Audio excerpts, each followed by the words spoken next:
Emily never saw it coming. A 15-year friendship was on the brink of disaster over one word: abortion. Emily and Pam met at a Christian college and instantly became lifelong friends. Emily excelled at language and history, while Pam was a math and science whiz. Even when Pam's job forced her to move 50 miles away, they still met together once a month for lunch. Now Emily wondered if they would ever feel connected again. For the 100th time that night, she replayed the conversation that started making her doubtful. Emily, did I tell you that my niece Sarah is pregnant? What, really? Is this the one who got a boyfriend a few months back? Yeah, she's only 19 and a freshman in college. Super sweet girl. Smart as a whip, very pretty. They met this summer and attend the same college, and he swept her off her feet. Wow, Pam, I'm sorry your family is going through all of this. What about when she has the baby? What then? Sarah says that he offered to pay for an abortion, but that's about it. So he's going to bolt no matter what she does. Classy. What's she thinking? Right now, she'll do pretty much anything to keep him around. And her parents? They're supportive, but they think that Jack may have a point. What? They actually think that abortion is an option. Jack told Sarah that if she has this baby, she'll never finish college, and she'll never be able to support herself. Plus, she'll be forfeiting a promising career and cause embarrassment for her parents. You know, Jack might have a point. What did you say? Only that Sarah stands to lose a lot and needs to think about what Jack is suggesting. What exactly are you saying? You weren't buying into what Jack's telling her, are you? Oh, personally, no. I hate abortion, don't like it one bit.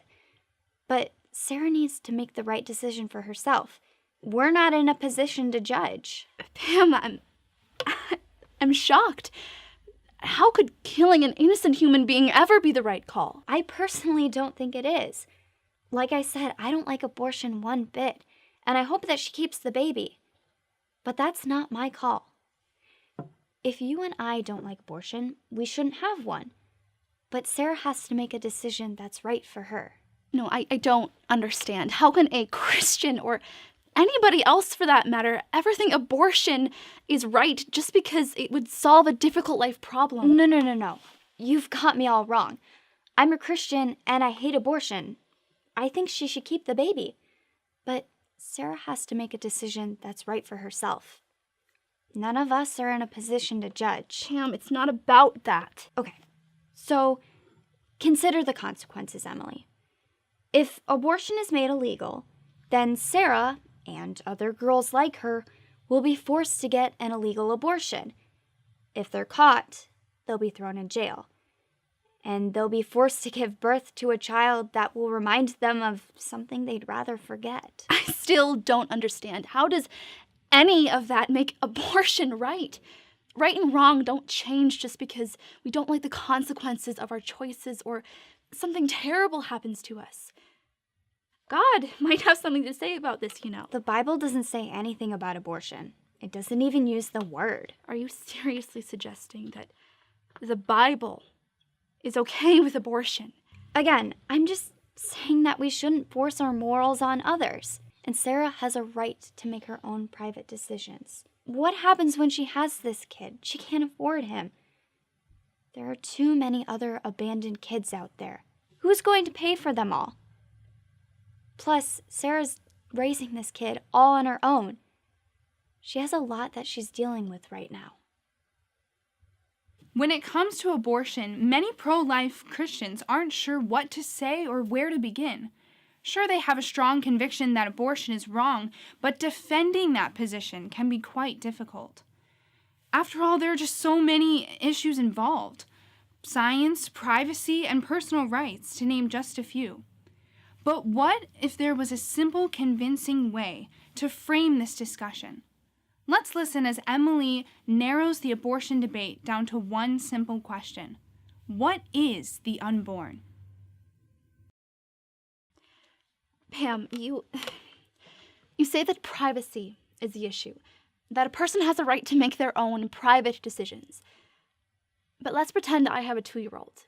May I kill him as long as it's in the privacy of my basement? No, I wouldn't agree with that. It's completely ludicrous. Well, why not? Because he's a human being. Okay then.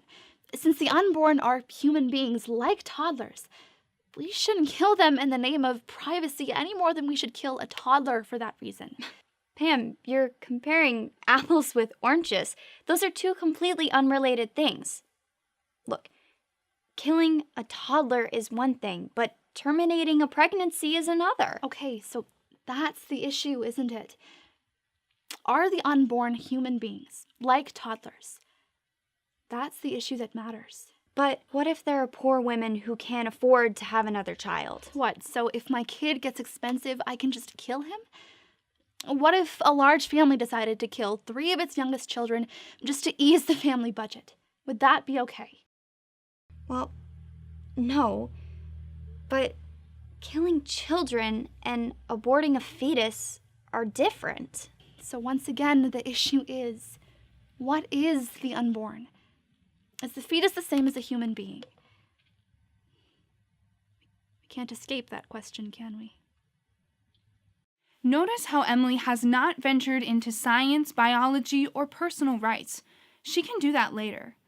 For now, she's simply focusing on one question. What is the unborn?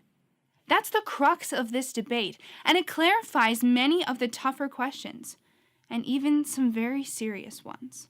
What about a woman who's been raped? Every time she looks at that kid, she's going to be reminded of something she would rather forget. Look, I think we should provide compassion and care for the victims, and it should be the best care possible. But that's not the issue. It's your proposed solution I have a problem with.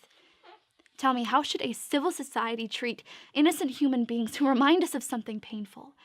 Is it okay to kill them so we can feel better? Can we, for example, kill a toddler whose mother is reminded of her abusive ex-husband every time she looks at that little boy? No, I wouldn't agree with that. I wouldn't either. But isn't that because you and I both agree that it's wrong to kill innocent human beings, even if they do remind us of a terrible memory? Isn't it better to suffer evil rather than inflict it? Yeah, but you don't understand what a woman who's been raped has been through. Put yourself in her shoes. How would you feel? She has the right to make her own decisions. You're right. I don't understand her feelings, and I'm sure it would be an awful situation to deal with. But put yourself in the place of that unborn child. Your right to life shouldn't depend on how others feel about you. Isn't that also a fundamental right? If the unborn are members of the human race, like toddlers, we shouldn't kill them just to make someone else feel better, even the mother. In the end, it all boils down to one simple question. What is the unborn?